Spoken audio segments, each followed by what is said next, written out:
Man, the atmosphere around the New England Patriots right now feels like one of those strange mixes of excitement and tension. The kind of vibe where the team keeps stacking victories, but every game seems to demand a little more resilience than the last. And once again, the spotlight landed right on Drake May, who walked into Cincinnati and delivered another one of those performances that make everyone stop and reassess just how quickly this kid is growing into the role.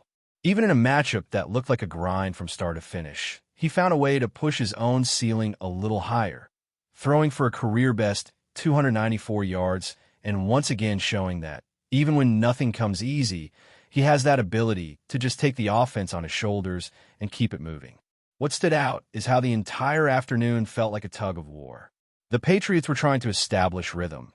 The Bengals were trying to disrupt everything, and yet May kept answering back. His stat line did not explode with multiple touchdowns. And sure, he had that one interception, but the way he spread the ball, extended plays, and refused to let the momentum slip away said more than any number on a graphic ever could. And the crazy part is that those 294 yards shot him to the very top of the league in passing yards for the season, pushing him to a total of 2,836. That alone feels surreal for someone still in only his second year. Sitting right behind him is Josh Allen with 2,709, and then Justin Herbert with 2,691. Watching May climb and then pass names like that makes you realize how different this offense has become with him steadying the wheel. And it is wild to think back to the opening week against Las Vegas when he threw for 287 yards, and people were saying that, even though the team came up short, something about that performance hinted at real potential. Fast forward 2 months, and now he is stringing together games that go beyond potential. They show command. What made this one special is how close he came to breaking through that 300-yard milestone for the first time. With just about 2 minutes left, sitting at 294, needing a single conversion on a third down, the window was right there. One more completion and the milestone was his. It almost felt cinematic, like everyone watching knew what number he was flirting with. But alongside all the excitement around May's growth came a gut punch that no Patriots fan wanted to see. This game took a physical toll, and the left side of the offensive line, the same unit that had given May so much stability this season, suddenly took 2 massive hits. Will Campbell going down in the third quarter was one of those moments where everything stops. The rookie tackle had been such a rock, and seeing his leg get rolled up turned the stadium silent for a second. You could see on his face, even before he was carted off, that he knew it was serious. Later, when he left the stadium with a brace on his knee, it only confirmed the worry. And what made it sting even more is that the trouble started earlier in the game when Jared Wilson injured his ankle on that short yardage run. 2 rookies who had been side by side all season, 2 young linemen who had already built chemistry protecting May's blind side, suddenly out before halftime. Wilson leaving in a walking boot, leaning on a crutch as he made his way out, just added to the feeling that this win had come with a heavy price. These two had started 11 of the team's first 12 games together, forming one of the most stable duos in the entire league. Losing both in a single afternoon shakes everything. Ben Brown and Vidarian Lowe were thrown into action on the fly, and credit to them for stepping in under pressure, but there is no hiding how vital Campbell and Wilson had been. And you could see the emotional impact across the locker room. Drake May, usually calm when talking to reporters, seemed genuinely shaken. Hearing him talk about how much those guys meant to him showed exactly how close that group has become. Garrett Bradbury echoed that same type of emotion, pointing out how these are the moments players never get used to, no matter how long they have been in the league. Even Stephon Diggs, who knows firsthand what it is like to battle through a painful knee issue, spoke with sympathy. What makes all of this even more challenging for New England is the timing. This offensive line had been one of the most stable groups in football, starting 10 of 11 games with the exact same configuration. That type of continuity is rare, and it had played a huge role in the offense finally finding rhythm this season. Losing 2 starters on the same side in one afternoon throws that stability straight out the window. And it was not just the offensive front dealing with injuries. Brendan Schooler and Kairos Tonga also exited the game, adding even more uncertainty to a team that has already been fighting to stay healthy. The initial belief is that Campbell is dealing with a sprained medial collateral ligament, and while the team waits on the MRI to confirm, the early expectation is that he could miss considerable time. There is a chance he lands on injured reserve, with hopes he could return in time for the postseason, but even that remains unclear until the team knows the full extent of the damage. Considering he has started every single game since being drafted 4th overall, it is tough to imagine this line without him anchoring that blind side. And then there is the challenge ahead.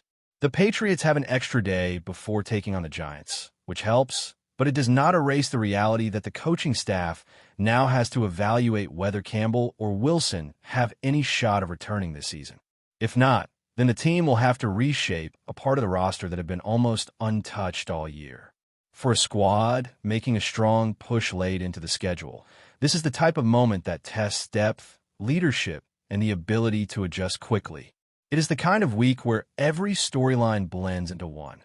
Drake may continuing to rise, the team battling through adversity, the season taking unexpected turns, and everyone waiting to see how these injuries reshape the path forward. As the dust settles from that emotional win in Cincinnati, the conversation around the Patriots shifts from celebration to something much heavier. You can feel it in every corner of the organization. This team has been riding an incredible wave, putting together 9 straight victories and finding new ways to win each week. But now comes the part of the season where every bit of depth, preparation, and mental toughness gets tested. The coaching staff suddenly has more questions than answers when looking at that left side of the offensive line, a spot that had been the team's most reliable pillar since week 1.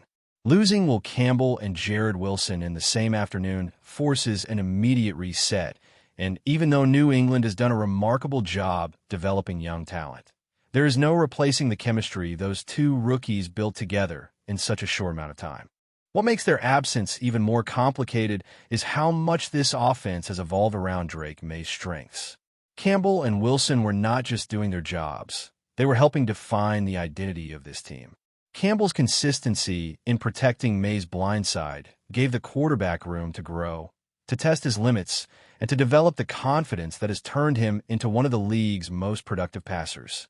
Wilson, meanwhile, brought that physical edge in the run game, constantly opening lanes and keeping defenses honest. When you remove both of them at once, everything from the play calling to May's internal clock is affected. Suddenly, the pocket feels different. The rhythm shifts. Timing routes become a little tighter. The coaching staff has to balance trusting the replacements while also adjusting schemes so that May isn't forced into unnecessary risks. And this is where you start to see what separates good teams from great ones. The Patriots are entering a phase where resilience matters as much as execution. Players like Vidarian Lowe and Ben Brown now have the spotlight on them, stepping into roles they were not necessarily expecting to fill this late in the season. The good news is that both have shown flashes earlier in the year, and the coaching staff has spent months preparing them for exactly this scenario. But there is no denying the pressure that comes with protecting a quarterback who is leading the league in passing yards and holding the hopes of an entire fan base on his shoulders. Every snap becomes a test, every adjustment matters, and every mistake gets magnified. It also puts a lot of responsibility on May himself. He has been exceptional at extending plays, keeping his poise, and finding options even when the structure breaks down. But now he enters a stretch where he may have to evolve yet again, becoming even quicker with reads, more decisive with checkdowns, and maybe even more selective with the moments when he tries to push the ball downfield. Not because he has regressed, but because circumstances around him have changed dramatically. And for a second-year quarterback, learning to adapt on the fly is one of the most valuable experiences he can get.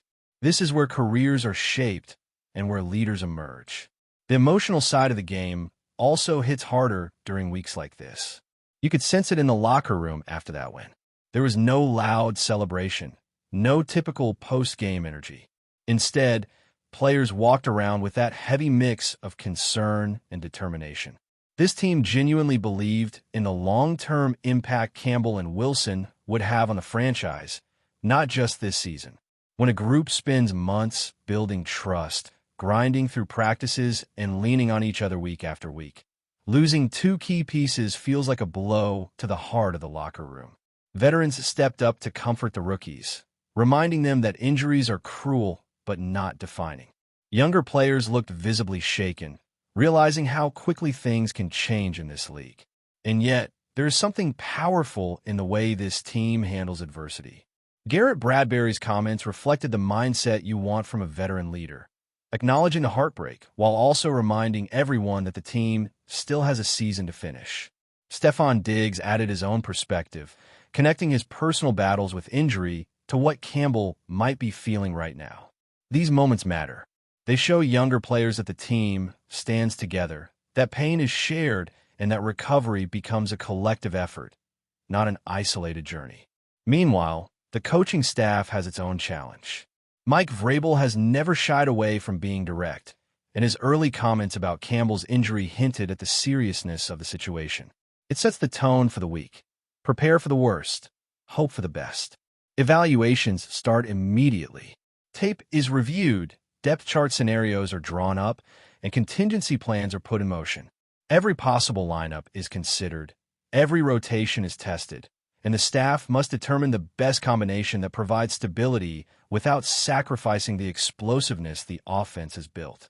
That becomes even more important when you look at New England's upcoming schedule.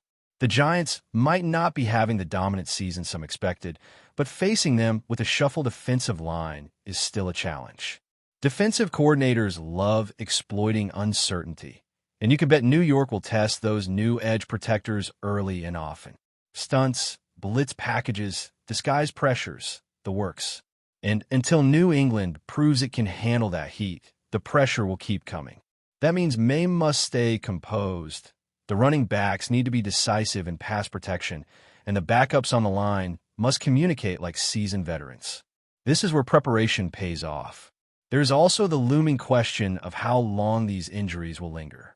If Campbell indeed lands on injured reserve, the team has to think long-term. Playoff positioning is at stake. Momentum is at stake.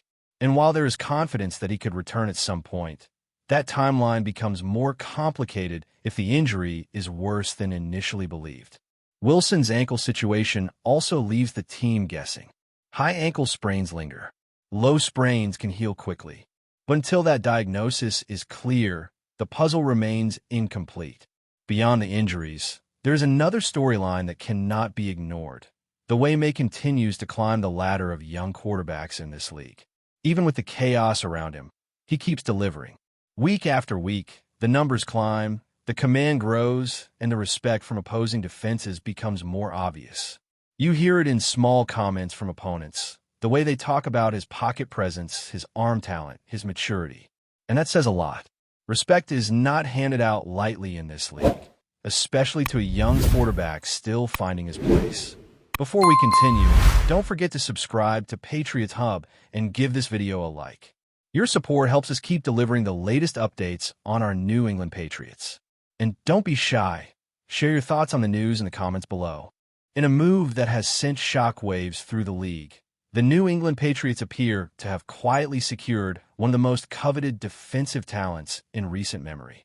Sources close to team insiders suggest that Jaelan Phillips, the explosive edge rusher who has been on the radar of several contenders, is rumored to be heading to Foxborough. If true, this signing could redefine the Patriots' defensive identity and send a clear message to the rest of the NFL. New England is serious about reclaiming its dominance. Phillips, known for his combination of speed, power, and relentless pursuit of the quarterback, instantly upgrades any pass rush. Rumors indicate that Patriot scouts have been tracking him for months, and whispers from within the organization hint that this move was fast-tracked to address a glaring gap in the roster. Team circles are reportedly buzzing, with analysts speculating that the addition of Phillips could allow New England to become one of the league's most feared defensive units.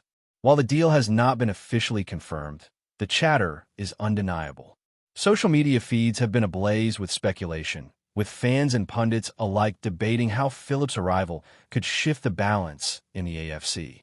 Some insiders suggest that this acquisition could influence defensive schemes across the league, forcing opponents to rethink offensive strategies when facing the Patriots. Others point to the potential locker room impact, noting that Phillips' intensity and work ethic might resonate with New England's culture of discipline and toughness. The Patriots front office has been notoriously tight-lipped about roster decisions, but sources suggest that negotiations moved quickly behind closed doors. If Phillips does indeed join the fold, he could immediately become a cornerstone of a defense that has been seeking a transformative presence for years. In a league where big moves are often leaked prematurely, the silence around this potential signing only adds fuel to the rumor mill. As speculation grows, one thing is clear. The Patriots' season narrative might be on the verge of a dramatic shift. Jaelan Phillips, if the rumors hold true, could be the catalyst for a defensive resurgence that reminds everyone why New England remains a team to watch. Fans are waiting with bated breath, analysts are recalculating projections, and the league is holding its breath for what could be one of the most talked about acquisitions of the season. That's it for this update. If you enjoyed the video and want to stay updated with exclusive news about our New England Patriots, be sure to subscribe to Patriots Hub and hit that like button. We can't wait to hear your thoughts in the comments. See you in the next video.